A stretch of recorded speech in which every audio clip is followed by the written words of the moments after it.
Saukhatpana kham thenglaba matam asida Malen Prithvi asida hana sunabagi wakhal asi kham thengna asum helakpa haibadu oirakli. Ngasi-ngasimak Malemgi tongan-tonganba mafam kaya amada khulai lamjen tanaba lammunabagi hana sunabagi lanjau kaya ama thokli. Hauji-mak soknariba Russia Ukraine gi lanjau da Israel Hamas gi soknariba lanjau asida mioi lising lak na khujing oiraga thawai thari.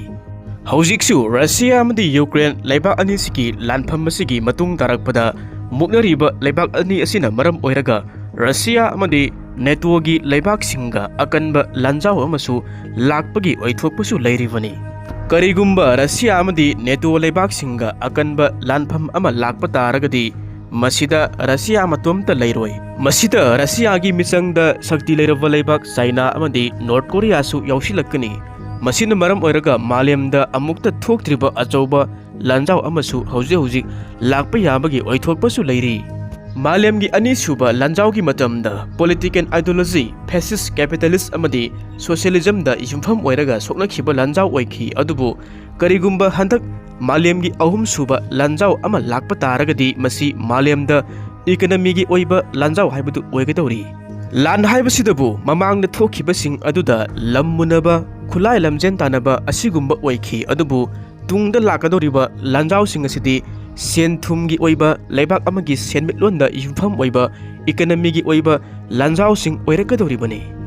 Aikoina haukiba matamda Malemda thokiba wari sing adubu ningsingluba matamda Malemda thokiba lanpham kaya ama political ideology capitalist socialism fascist da yumpham oiba taragasu masi tasengna haiba taragadi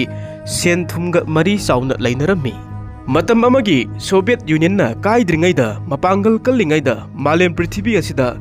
USSR amadi America anigi marakta lainaramba Cold War gi matamda capitalist bloc amadi socialist bloc haiduna anigi marakta political ideology da yumpham oiraga manungda muknaba taragasu masi tasengna haiba taragadi manungi oiba wafamdi senmitlonga sauna mari lainarami. Matam aduda America na Malem Prithvi gi oina senmitlonda khwaidagi sakti leiba leibak ama oiraga Malem aduda super power oiraga mahaki makhada thamba pamlamki. Cold War gi matamda America gi hek mathangda Malem gi oina khwaidagi sakti leiba leibak ama oiramkhiba USSR na matam aduda America asibu namthuraga mahakna Malem gi oina khwaidagi sakti leiba super power oiba leibak ama oiba pamlamkhibani. Masi khudimak asi mapan thongi oiba miengda aikoina political ideology da yumpham oiba targasu manungi oiba wafamdi economy gi oiba senmitlon gi oiba lan amani. Leibak amagi miyam gi oiba senmitlon da manadaba kaya ama amasung miyam gi marakta lairaba inakhunba ani gi marakta sauna khetnaba leiriba asi phanabagi damakta manahanabagi damakta socialism amadi communism gi oiba ideology asi lakkhibani. Adubu ngasi makti Malem asida hariba ideology asina yumpham oiraga lengakpa leibaksing masing yamlaktre. Russia Ukraine war thokhibagi maram asina masigi marumda Ukraine na NATO da yaunaba hotnaba aduga amuk Russia na Ukraine asibu NATO da yahoningdaba masigi oiba arwanba khongthang kaya amasu leiri. NATO hairiba organization asi Europe amadi North America gi leibaksing asina punsillaga semkhibani. Masida NATO gi leibak-sing asigi marakta kanagumba yeknaba leibak amana attack tawrakpa taragati NATO da yauriba member khudimakna amatu oina yanaraga defend tawminaba haina agree tawnakhi. Masi 1949 da linkat khibani. NATO linkat khibagi maru oiba maram asina Cold War gi matamda Soviet Union haibadi USSR hariba leibak asi America ga sauna muknarami maram asina USSR gi against leiduna makhoidagi protect taunabagi damakta masina maru oiba pandam oiraga NATO asi linkat khibani. Hana USSR da yauramba Ukraine hariba leibak asibu NATO gi member da America amadi Europe ki leibak singna yauhaningi adubu Russia na Ukraine budi NATO da yauhanba pamde. Masida lakseningba wahang adudi kari maramgi damakta Russia na Ukraine asibu NATO da yauhanba pamdribanu haibasigi matangdani. Masigi maru oiba maram adudi security gi oiba maramsingda ayamba oi haibadi Russia amadi Ukraine leiba ani asi sanglaba ngamkhaising lonaraga lei. Masida Russia na khalli madudi karigumba Ukraine na NATO da yaukhiba taragadi NATO gi military base missiles अमदी troop कया अमा रसियागी ngamkhai manak nakna thamlakpa yai haibasigi matangda Russiana mipaiba fauri masina maram oiraga Russiagi national security da sauna threat lakani haibasida mipaiba fauri nakalamoromda masi historical connection su mari adumak leinai haibadi Russiaga yumthangnariba leibak Ukraine hariba leibak asi matam amada Russiaga loinaraga Soviet Union da USSR da pulap oina pullaga leiminaramani Soviet Union kairaba matungda Russia amadi Ukraine hariba leibak ani asi republic country oina tongan leiba targasu yumthangnaba leibak ani asi Russia na mahaki saruk ama oina uduna influence zone ama oina lauri haibadi yamna naknaba yumthangnaba leibak asina opposite team da yahunmasi Russia na khak pamde masigi matang asidani Russia na khalliba haibadi karigumba Ukraine na NATO da yaukhiba targadi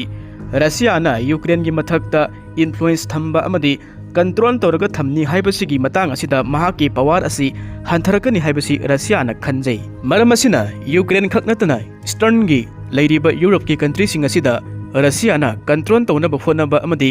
influence thamnaba phonaba asigi matang asida mahaki sakti asi hantharakani pangal sulakani haibasigi matangda Russia na pakhatchabani aduna iseng sengna hairabada Russia Ukraine war asigi maram asi Ukraine na NATO da yawnaba honakiba amadi Russia na Ukraine asibu NATO da yawhaningdaba masigi maram asidagi Russia na Ukraine da landaraga lanasi horakhibana maram oiraga hojik phauba Russia Ukraine gi war asi loisinba ngamdana leiri masi amaromda aikoina security gi oiba miengda yengdabida sermitlon gi oiba miengsu yengba yai isam samna Russia na Europe ki country sing America yauna hariba country sing asiga trade tawba pamde maram asina Russia na Europe ki country sing amadi America ga pullaga trade tawba pamdaba sina maram oiraga Ukraine ga su hariba America Europe ki country sing asiga punbasi pamlamde hojik su adumangai Ukraine na karigumba NATO da yauroi haibada lanasi khudakta lepkhigani masimasu aikoina yengba yai madudi America amadi Europe ki leibak sing asina punsillaga semba NATO hariba loop asina kari maram gi damakta Ukraine asibu NATO da asuk yamna yauhanba pamlibano haiba taragadi masigi marumda Russia gi economy asibu maning halanba mapangal solanba haibasigi pandamda oi aduna malem gi tungan ba mafam kaya amada ungkhatnabadi lan tawnabadi region khudimakta kangbu semlaga leibadi leptri maram asina lan gi oiba budget asi prithvi pumba gi oina wangkhalakli angak pa khulai kaya amasu puthokpasu leptri masi khudimak asi mi hanabani mioi bagi punsi asi tumba amadi yum kai kaya ama mang takpa tangoi onba aduni masina tunganba wafam ama oiraga India gi north east thangba region asida apunba ethnic group sani gi mathakta lei amadi tongan ba lon pulapna sani kun gi mathakta lei asumna India gi awang nongpok thangba saruk asida leiriba state sing asida tongan ba lol tongan ba phurup sing asina khundaraga amatu oina India asida yaushinduna leiminai Manipur asidasu tongan ba phurup sing amadi tongan ba lol sing ngangba mioi phurup kaya amana punna khunda minaraga leiminai aduna Manipur asida tongan ba manadaba lol tongan ba na chanabi tongan ba acha thak mayam ama leiriba asida pulapna phurup kunthaga tarukna punchillaga semani Manipur hariba lamdam masi Manipur khaknatana north east ki oiba tongan ba lon ngangba tongan ba mioi phurup sing asina hauji mak masa ki oiba tongan ba lengak sasun piu haina matam kaya gi mamangdagi demand tawraga lakli maram asina lamdam amada manadaba phurup kaya asina punna nungsina hingminaba asi leitaba taragadi wathok lanthok kaya ama lakani hojik amukti yengbiu aikoigi state Manipur sikak natana atopa north east ki tongan ba state sing asida khundariba phurup sing asina masa gi oiba phurup singi oiba tongan ba lengak sasun piu haina India government da demand tawriba asigi matang asida aikoina amuk yengsi leibak amagi manungda manadaba tongan ba phurup kanglup mayam asi makhoi gi oiba tongan ba lengak sasun pami atopa phurup singa hingminaba ngamoi haiba taragadi north east ki region asida tongan ba phurup singi oiba leibak sani gi mathakta leiba tarabra haibadi amuk Manipur da amuk yengsi Naga gi su Kuki gi su Meitei पांगलगिसु मैतैगिसु अदुगा अतोपा Naga cookie मनुंग चंदबा फुरुप मसा मसा सिंगिसु तोंगान तोंगानबा लेंगाक सासन पिउ हाइबा तारगदी state असिदा पिखरबा लमदम असिदा तोंगान तोंगानबा लेबाक मसा मसा खाइदोकपा तारब्रा हाइबसिगी मतंगदा वाहंग लाई मदु ओइबा तारगदी तोंगान तोंगानबा फुरुप ओइबा तारगसु पुन्ना हिंगमिनबा नुंगसिनबा असि हैत्रबा लमदम मदुगी अपुनबा सक्तम अमा सागतपा ngamद्रबा नुंगसिबा असि पोक्तबा तारगदी अखोय मसेलगी मरक्ता अंगम अंगम हातोकनबा तारब्रा तम्बा ngamद्रबा तेलबा अखोय मियोइबगी पुंसि असिदा मतम खरा हिंगमिनबा असिदा ngaktangi oiba isa isagi oijaba asina mang tharaga ekhoi maselgi marakta hatoknaba asina tongjari basina kanano mangjari basina kanano hoi summi manipur hariba state asi maitai naga kuki maitai pangal atopa phurup kaya amana punsillaga semani lamdam basida maitaina matam kayagi mamangdagi majority oiraga laki majority oiriba maitaina minority oiriba atopa phurup sing asibu tuhatpiba namtharaga thamgi haibagi wakhal ngasi phauba pokhidri anganba matamda ningthau palingaida manipur asi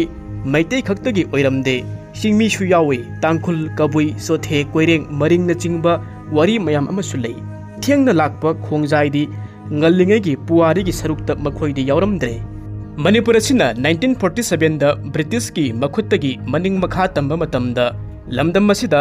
constitution gi committee adu sema matamda singmi singsu yauki makhoi sing adugi manungda daiho mk simre tap kilong tengtham amasung thangkan pauna singba sing asi panba yai masing yamdraba maitei pangal gi md kajiwali su yauri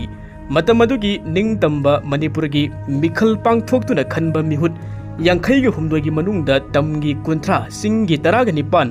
maitei pangal gi ahum ani amadi education amasung commercial gi purpose tagini aduga atopa wafam amana 1948 ki mikhal aduda khongjai kangbudi vote yaukhide tongan tajagi hai maugi daihona su lusingduna nagaland da pungi haibagi wafam su laki masigi matang asida miyam da angakpa phawhan khiba amadi wahang lakhiba adudi matam kuina lamdam asida ningthau palingai matamdana tongan tage haitraga ning tamlaba matungda kari maramgi damakta tongan tabagi wafam asi lakhibanu haiba asini masigi maram karigino matam aduda singmi khudimak aduna ningthau asibu yabra natragana ningthau adubu kiraga chatpra haibasigi matangdasu samamnaba phawalli maram asina india gi awang nongpok thangmada lairiba manadaba tongan tonganba miyoi phurup sing asina makhoi sing asi tongan tongan leigi haiba asi haunaba nate masi oithokpasu oiroi adubu phurup sing asigi marakta tongan tabagi ihu asida amaga hatna sunaba nungsinadaba leiba asidi makha adum chathaba yai adu oiba targadi phurup sing asi amasu masigi matang asida karam mano oijariba karam mano mangjariba haibasidi isa isana khanthaba matam oire nakalamoromda masigi oiba miyeng asida hojik manipur asida thokliba irang asigi matangda khara amu yengsi handakta prime minister modi na manipur da lakhiba khongjat adugi matung tarakpada manipur gi irang asigi mayol asi onthokpa tangkak amada amuk lakli india government ga su agreement sign taunabada yaudaba khulai paiba lalhobagi group kharasu tholakpagi mami kharasu tai aduga amuksu manipur asidagi tongan tajaragi haiduna separate administration taliba kangbu aduna su tha anigi manungda union territory pidaba yaroi haiduna matam thariba asini makhoigi anoba lalongda no separate administration no rest haiba anoba khongthang ama lakpa asini masi handaktasu manipurda laklamkhiba india gi prime minister modi na manipur asidagi tokhai tajaragi haiduna separate administration taliba asi kaidunungda oithokai hainasu ingit piram khiba leikhi maramasina phurup kaya amana pullaga ingna chikna matam kayadagi leminaraklaba manipur asibu thugaiduna tokhaiba lengak sason ama tanbadi oithoklaroi haibasidi india gi lujingba kaya amanasu ingit piriba asini hoi makhoina manipur asida tokhaiba lengak sason ama taliba dimanasi oithoktaba taragasu myanmar gi sin status atlaga myanmar dagi makhoi tokhaiba lengak sason ama tanjarage haiba adudi oithokpadi yai masisu araiba khongthang amade natte hojik myanmar da military junta na mafam kaya amada chatlaga myanmar da irang horiba ethnic armed group sing asibu takna tumna manghanaba hotnariba sini masigi hiramasigi matangda khannarakpa matamda khwaidagi luriba adudi india gi oina awang nongpok thangmada makhoigi oiba थौसिल थौरांग कया असिदा असोइबा कया अमा याउरी मसिदा नमथबा मानबा थौसिल थौरांग कया असिना मरम ओइरगा अवांग नोंपोकी state कया अमा अनम अहा चुहल्लगा India लेंगाकना ngasi फावबा थंबिरी मसिगी खुदम अमतंग मणिपुरगी मतांगदा अखोइना येंबा मतमदा अखोइगी लैरिबा assembly असि अतै अतोप्पा स्टेट गुमना मनिंग पुरा तंबदि नत्ते सिंगी वाफम ओइना खनरकपा तारगदी हिल एरिया कमिटी की अयाबा याउदना मणिपुर की लैजरीबा असेंबली असिना करिगुंबा अमत्ता पास तौबा ngamba नत्ते अदुगा अमुकसु हेन्ना ngakliba अदुदी करिगुंबा मणिपुर की स्टेट असेंबली की मिखल असि पांगथोकपा मतमदा सिंगी ओइना सीट 18 दी रिजर्व नि आउटर पार्लियामेंटरी कॉन्स्टिट्यूंसी की सु सिंगी सीट अमा रिजर्व मितै मयामना वोट लेपदी यादबा थादबदी याबा मसिसु अंगकपा मखल अमनि लोकल सेल्फ गवर्नमेंट सु तंपाक की पंचायती राज एक असी चनदे सिंगी तोंगानबा लेंगाक अमा हाइबा असिनसु मरिंग मरांग हनबा अमसु पोखल्ली इसम समना हाइरबदा हौजिक तालिबा तोंगानबा लेंगाक सासन हाइबा असिदि मणिपुर असिदगी खाइदोकलगा अतोप्पा लम अमा ओइरगे हाइबा अदुनि एडमिनिस्ट्रेशन खाइदोकपा नते लम असि थुगाइगे हाइबनि मसिदनि लान असि अमुक मखा ताना लाकपगी ओइथोकपा लैरिबा असि निंगसिंगबा याबदि तमथिरबा जुन 19 गी थौदोक अदु सिसफेयर तौबदा बियोन दी टेरिटोरियल लिमिट हाइबा अदुगी वाहौदगिनी नागालैंड खक्त नत्तना थंगनबा स्टेट मरु ओइना मणिपुर अमसुंग अरुणाचल प्रदेश असि कोनसिनबनी असुमना मणिपुर की पुवारीदा ममांग थक्ता थोखिबबु ओइरो हौजि हौजि ओइरिबसिबु ओइरो मसि खुदिमक असि इंडिया लेंगाक की थौसिल थौरांगी मखा यामना पोली।